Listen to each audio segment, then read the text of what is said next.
Okay, so my name is Wojciech Samek. I work at Fraunhofer Heinrich Hertz Institute, and today I will talk about what can we learn from interpreting neural networks. So why interpretability? There are several reasons why interpreting neural networks is important. First of all, if you know what's going on, you can verify that the system works as expected. For example, in medical domain, this is very important because wrong decisions can be costly and dangerous. Also, if you know what your black box system is doing, then you can understand the weaknesses of the classifier and maybe also improve it. For example, here, if the classifier says, okay, this is a horse, then there may be at least two reasons why it says so. First reason, because it didn't recognize the concept of a car at all. The second reason is that it really recognizes a small horse over here. So in order to understand the weaknesses and to detect biases or bring human intuition, you need interpretability.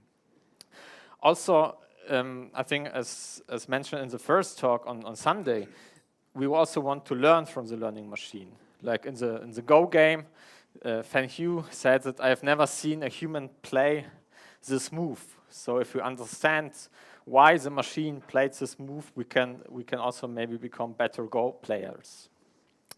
Especially in the sciences, interpretability is important because in the sciences, it's maybe not so much about predicting. So you know that your patient has some disease, but you don't know why. So you want to know which genes are responsible for this disease, or what are the relations between disease genes and in chemistry, what are the relations, what mechanisms are important for certain aspects. And the last point is in compliance with legislation. There is some initiative from the European Union on the right to explanation, and also when it comes to assigning responsibility, you may need interpretability of your AI algorithm. Okay, so Alex explained our LRP approach. I would like to briefly mention the most important steps. So we have an input, we classify this input, we get a prediction score, and the main idea of LRP is that we decompose the classification function and assign to each pixel here in this image how much it contributed to the prediction. And how do we do it? We kind of redistribute the classification output f of x layer by layer back to input space, and here it's the pixels. And there is a theoretical foundation. Grégoire will talk about it. You may think of this redistribution rule as so we redistribute relevance so that every neuron gets its share of relevance. And this share depends on the activations. So if we redistribute the relevance from this neuron to this neuron gets a large share of relevance because it was activated in the forward pass. It was largely activated. So neurons which get more activated get a larger share of relevance. And also we take into account the connection strength. So we have a classification, we backpropagate the relevances. This is a simple rule, so we take into account the activations, the weights, and every neuron gets a share. Another rule which we proposed was the alpha-beta rule, where we follow the same idea, but we split the negative parts and the positive parts, so we redistribute them separately. And recently a paper was proposed called excitation backprop by Zhang et al. And in principle, the redistribution rule used by excitation backprop is equivalent to our alpha-beta rule with alpha equals 1 and beta equals 0, because you only redistribute the positive part. And what you get in the end is a relevance conservation. So at every layer, you redistribute the relevance layer by layer. And if you do so, you will get an explanation of the pixel relevances for the prediction. Okay, this is LRP. So you may apply this method to get your explanations of your predictions in terms of heat maps. But there are two questions which I would like to focus on in the talk. First of all, we want to measure how good these explanations are. Maybe so we need an objective measure of quality. And the second thing is, what can we do with these explanations? So we can visualize how the network arrived at the prediction, but we want to use it for answering other questions. Okay, so first part, how to measure quality of an explanation. So we have the image, we have the heat map, corresponding heat map. It shows that the most relevant part for detecting this rooster is the head, like this part of the rooster.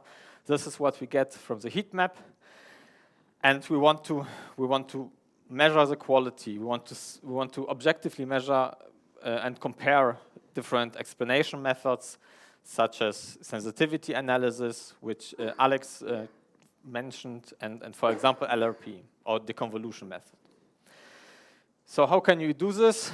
We can do it quite simple. To do so, we kind of say, okay, we sort the pixels, the pixels of the heat map. We sort them by relevance in decreasing order, and then we iteratively destroy the most relevant pixels and re-evaluate the classifier. And the idea is, if this heat map really focuses on the most relevant pixels, and then if we destroy the most relevant pixels, then the classification score should go down quite fast.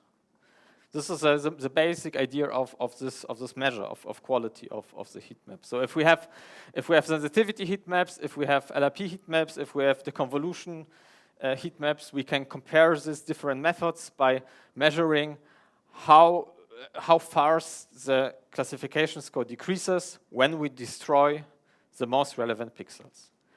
And we did this. So for example, here it's just a simple visualization for MNIST. We have numbers, we have heat maps, we have the scores, we flip the pixels, we get a decrease. On average, we get such a curve, and we can measure, for example, the area over this curve which we get when decreasing this most important pixels. So here we kind of flipped 100 pixels. We can do the same for sensitivity heat maps. We flip them and get also an area, a value, which we then take to evaluate how well these heat mapping methods were in identifying the most important pixels. If we do it randomly, if we have random pixels here, the decrease will be not so steep, because a random heat map, you just flip random pixels, and by chance you may get the important ones, but on average not. So we can use these values to compare our explanation method to sensitivity or random basis. Okay, for MNIST it's maybe not so spectacular. So we also tested it on more state-of-the-art data sets using pre-trained models. So we didn't train the models ourselves. We just downloaded the models which were provided by the authors. And on these three large data sets, we kind of use LRP, sensitivity, and deconvolution. And okay, it's a bit hard to see here, but here you see like heat maps which you get by applying the sensitivity method of Simonian, the convolution by Zieler and Fergus, and our LRP method. And we also evaluated and compared the three methods quantitatively. And here you see these areas. So on the y-axis you see these areas. So the larger the better, relative to a random baseline. And on all three data sets, when flipping, when destroying the most relevant pixels, LRP, the classification score decreases much faster when using LRP than using the other techniques. Yes? Does it say that the sensitivity actually improves? Here? Yes. Yeah. Here it says that sensitivity is, no, it decreases, but it decreases slower than the random baseline. And this is the case because we took the MIT places classifier and applied it on the Sun 397 dataset, which kind of, so I mean, in this case, the training and there was a shift in the data set. So it was not the same data set, but kind of the same classifier. So we attributed this effect to this problem. But we were also kind of rechecking this effect because we thought, okay, what's that? It cannot be worse than the baseline. There's the random baseline. But actually it was. We applied the same idea for text. So we applied LRP for text classification problems. Here we explain text was classified as medical document about medical topic, and LRP identifies the most relevant words. And you see the most relevant words are discomfort, body, sickness, and so on. And of course, you can apply the same idea. You can delete the most relevant words and then see how the classification decreases, and we did this. Here we applied this for the correctly classified documents. So we deleted the most relevant words, and the target was the true class. And we see that the classification, the accuracy decreases much faster for LRP than for sensitivity and for the random word deletion. And here, in the other experiment, we took the wrongly classified documents and deleted the least relevant words. And the least relevant words in case of LRP were the words with negative relevance. The words with negative relevance means that these were the least relevant words for the true class, but maybe they were relevant for another class.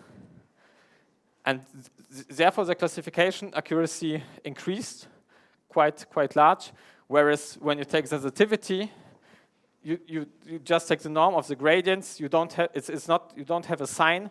So the least relevant words, according to sensitivity, are the words with almost zero relevance. So you don't distinguish between this positive and this negative relevance, which you do when applying LRP. Okay, so this was the evaluation experiment, the comparison of LRP, sensitivity, deconvolution. And now I would like to present what we can do with these explanations. We can compare classifiers. So we trained on this 20 newsgroups data set, we trained a word-to-vec CNN model and the back of words SVM model.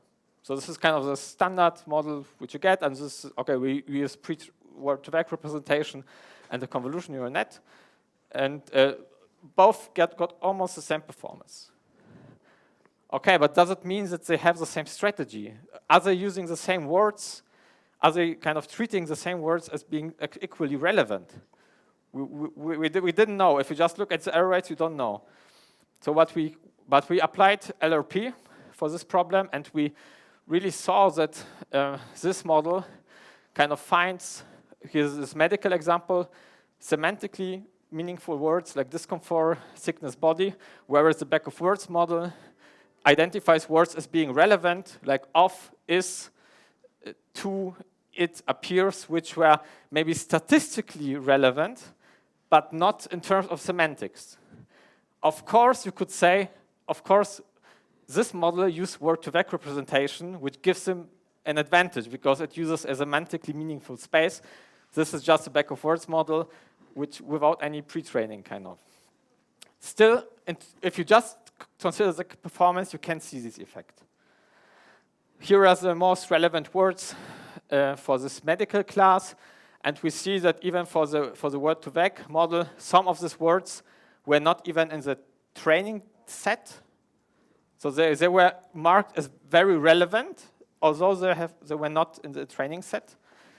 The back of word models needs this word vocabulary, so it cannot treat words which are not in the training set.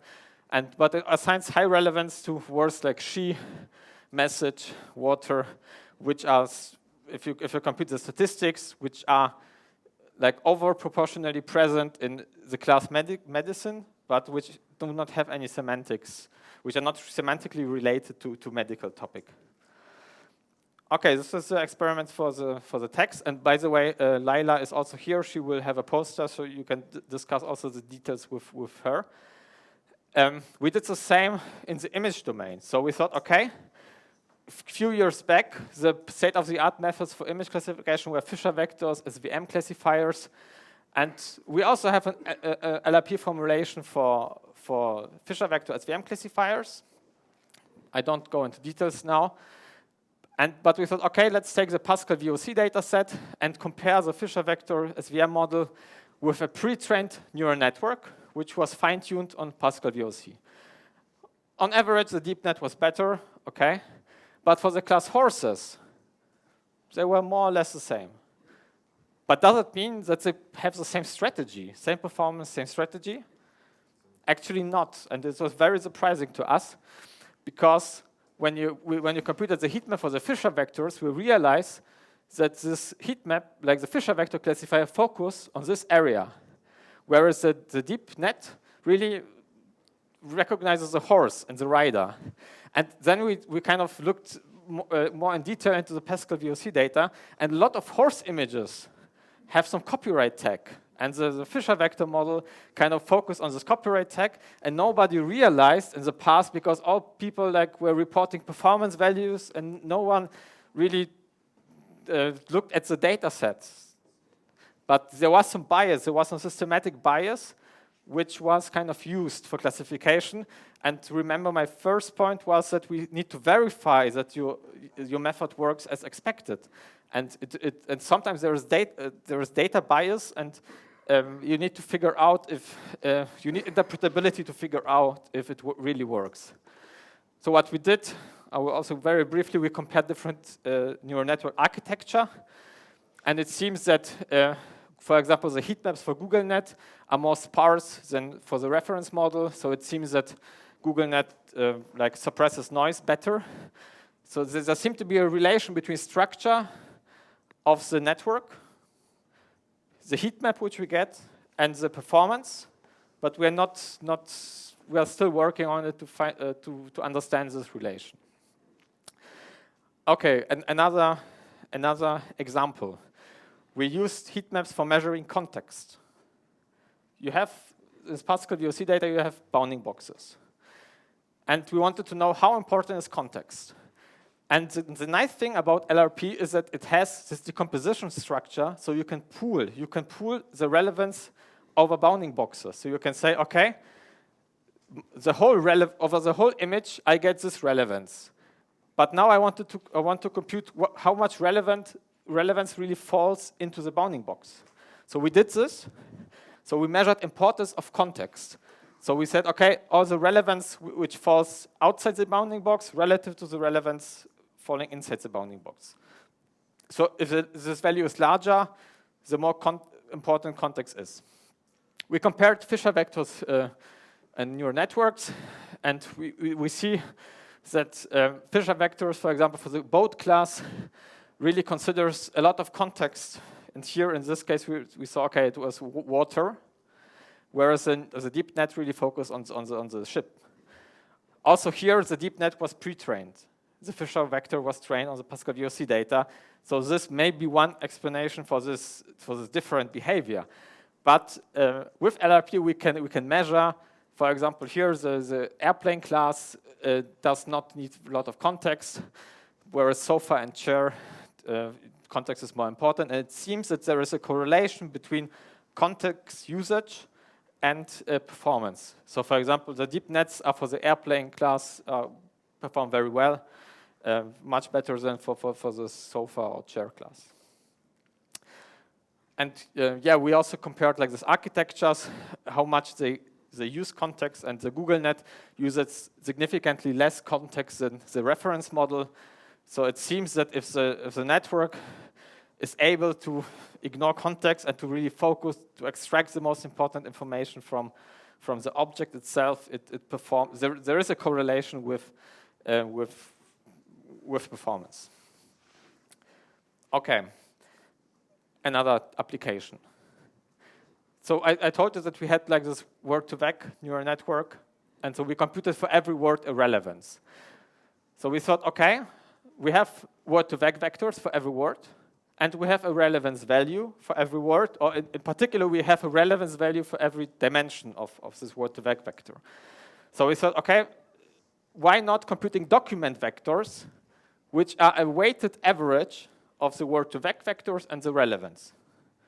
So you have a classifier, you classify a document, you get relevances, and then you can compute a document vector using these relevances and these word-to-vec vectors from the document. And then we performed a 2D PCA projection of the documents, and we see that this is the LRP solution. So you compute the document vectors, and every dot is one document. Every dot is one document. It comes from some class. And we computed just PCA without any labels, additional labels. And you can see it nicely really structured. So like the document vectors are nicely structured, although we didn't use any labels for this projection.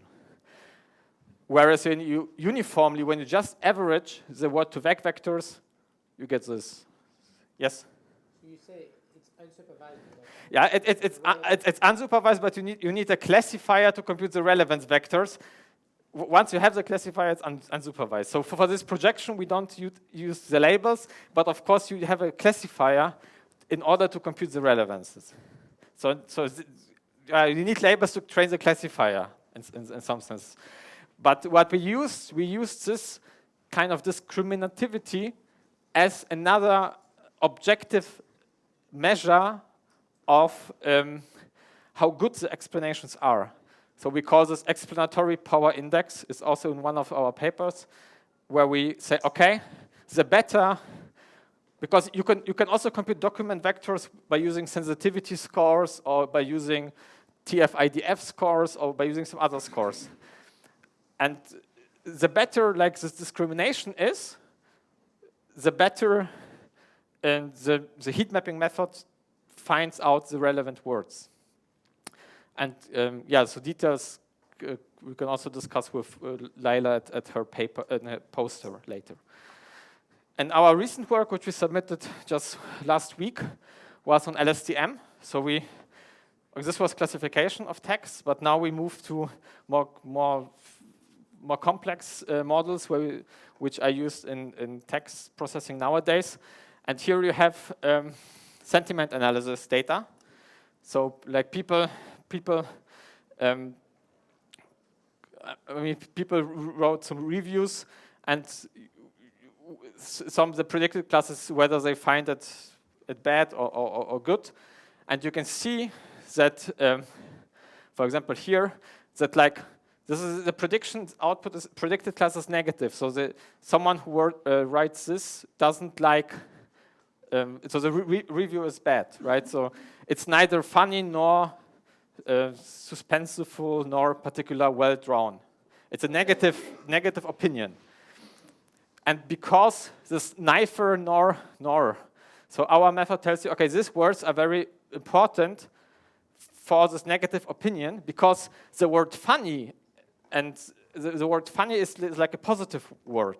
So if you just would, if you just consider like these words, like romantic, thrilling, they are positive words, but here they are used with some neither nor. So in this meaning, they have a negative meaning. So they are not romantic and not thrilling.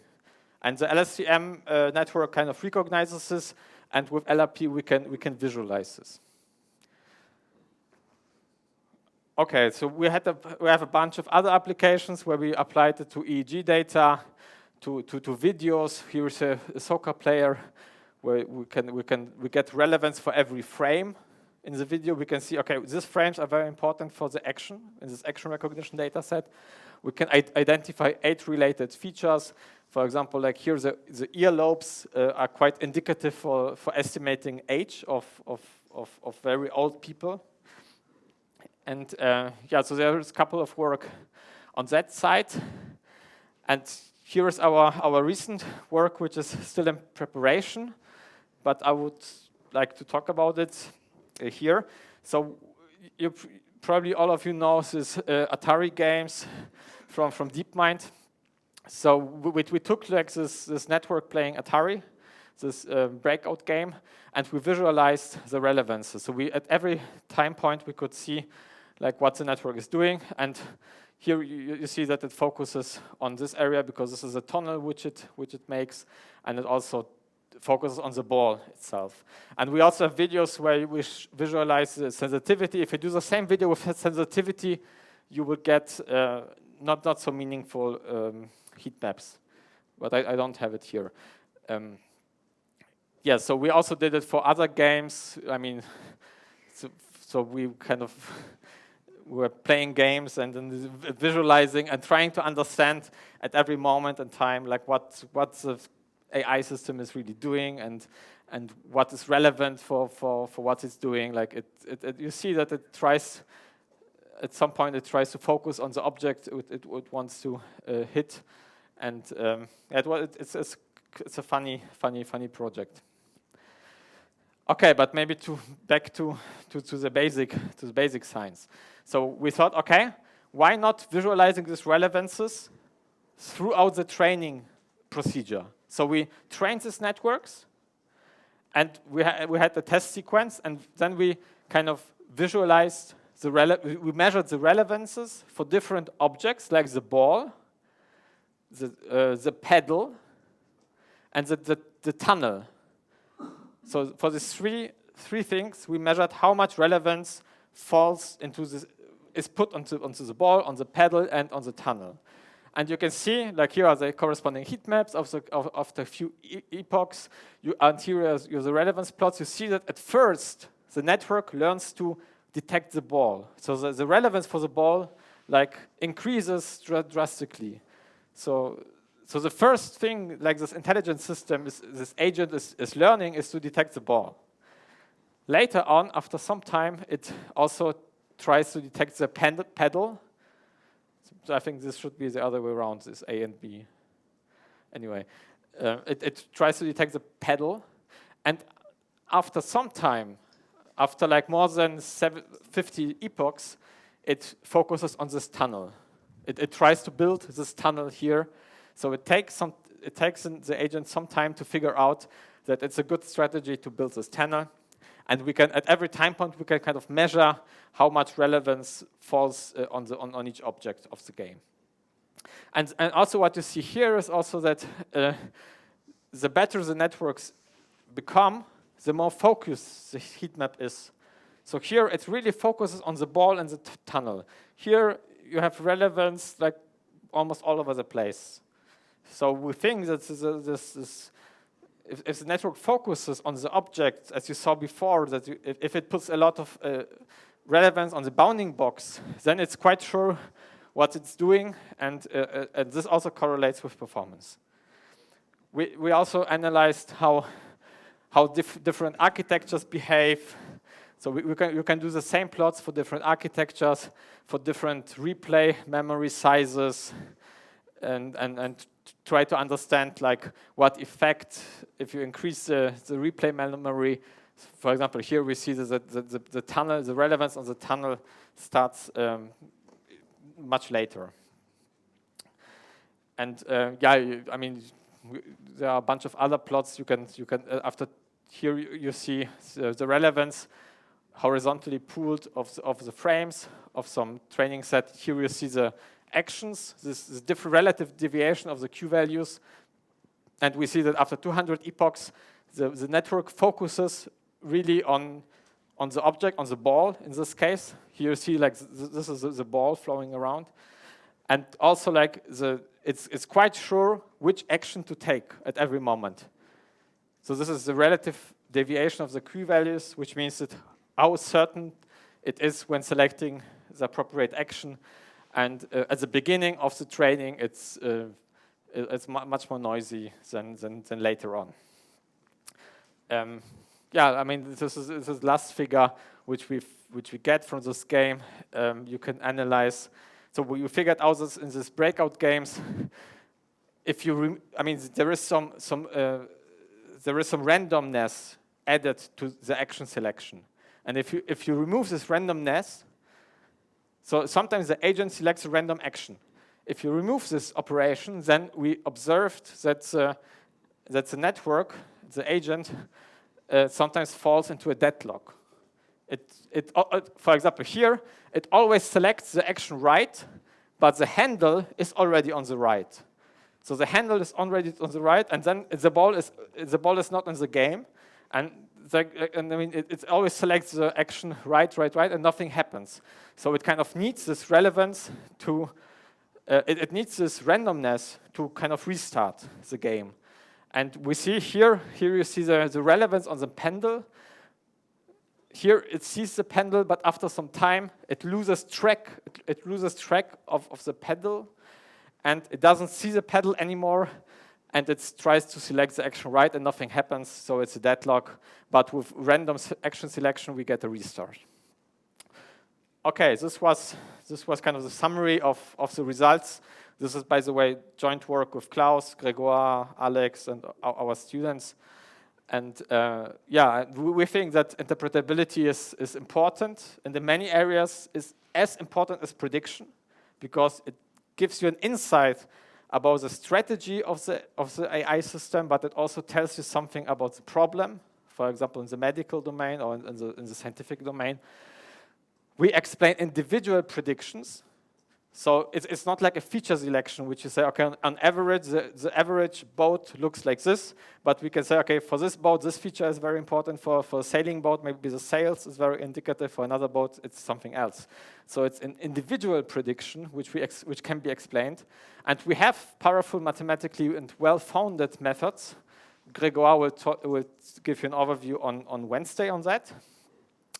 And yeah, I think personally that there is more research needed on how to evaluate interpretability and what does it like really mean, because also for what is a good explanation, I think also humans may disagree on that.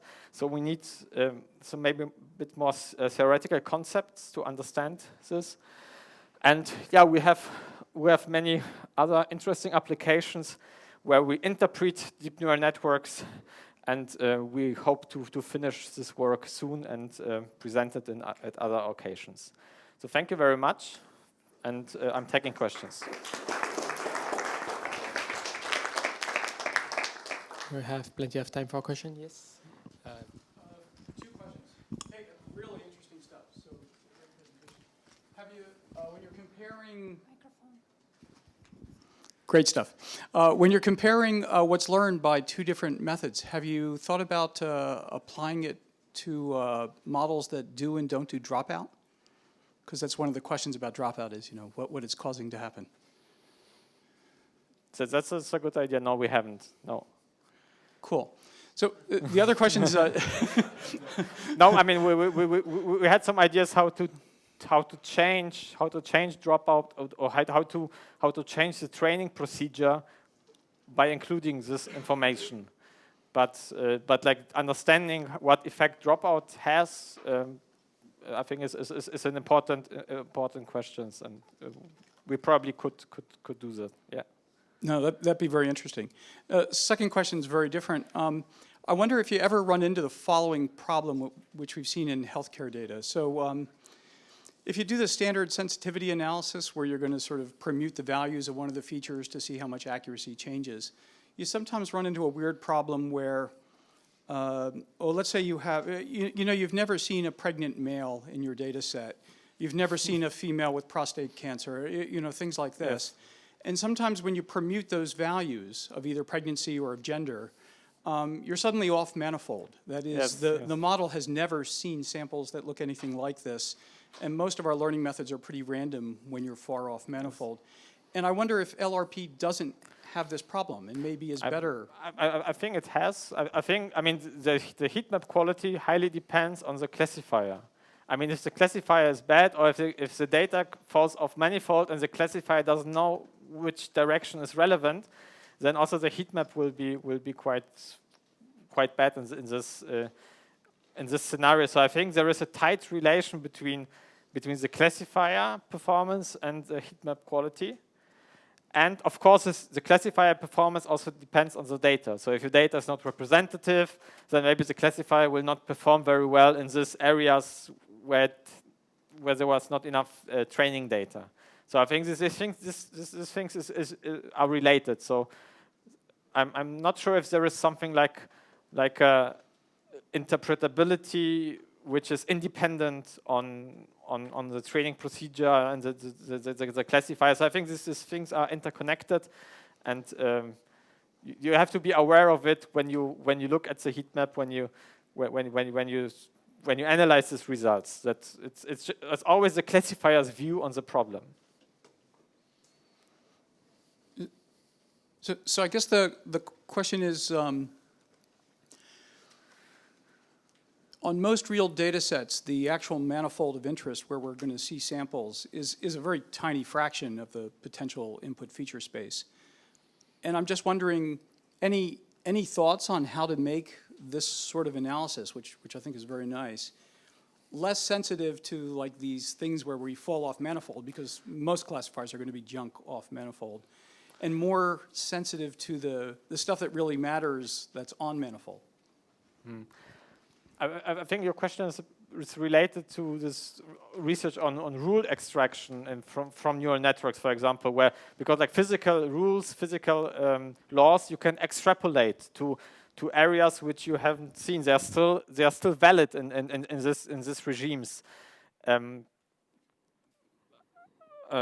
Yes, I think these methods may be applicable for this kind of problems.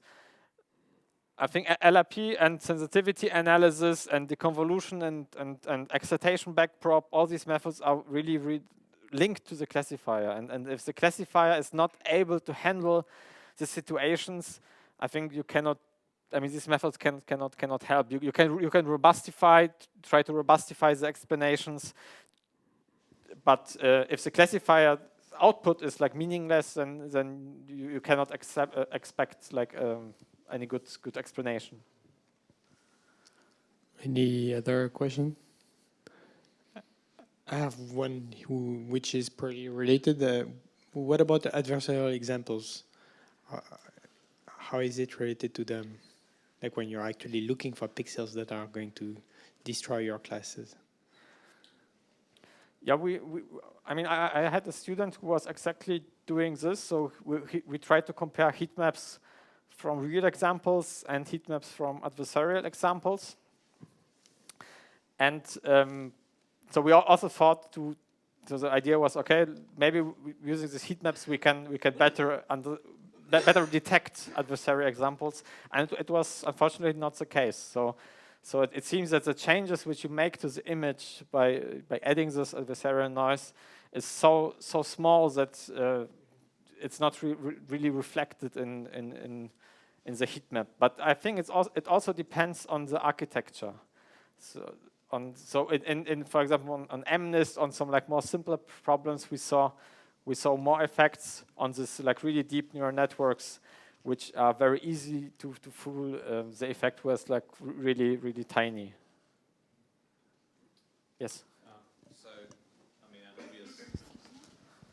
mean, an obvious follow-up on that would be, I'm actually not quite sure whether this very high degree of sparsity in the features is really desirable, because the higher the degree of sparsity, the more easily you can fool it.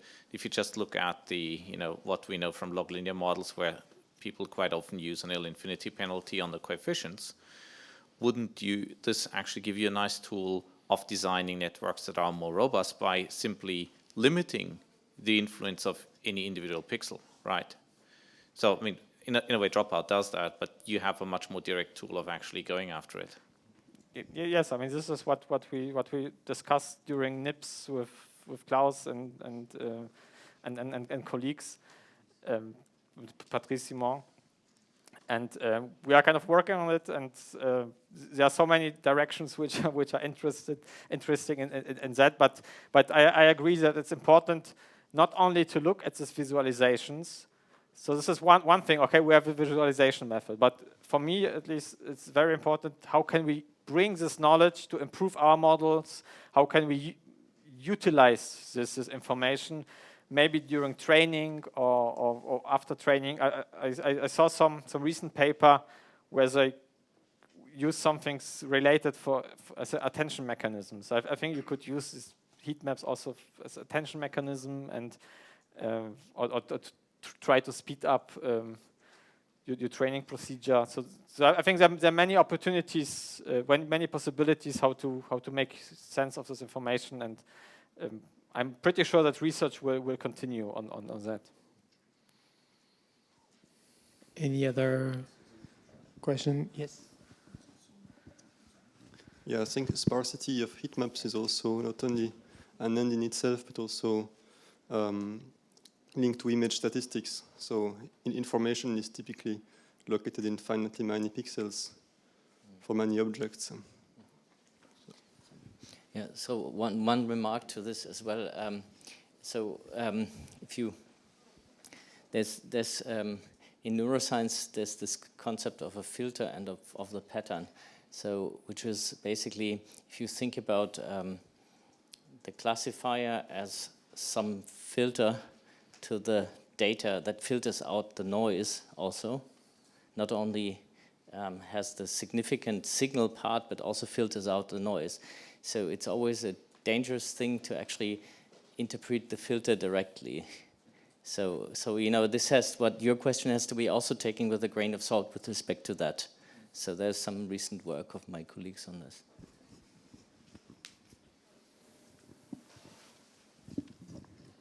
I think we're gonna stop now and go to the break, and we reconvene in half an hour. So let's thank the speaker again.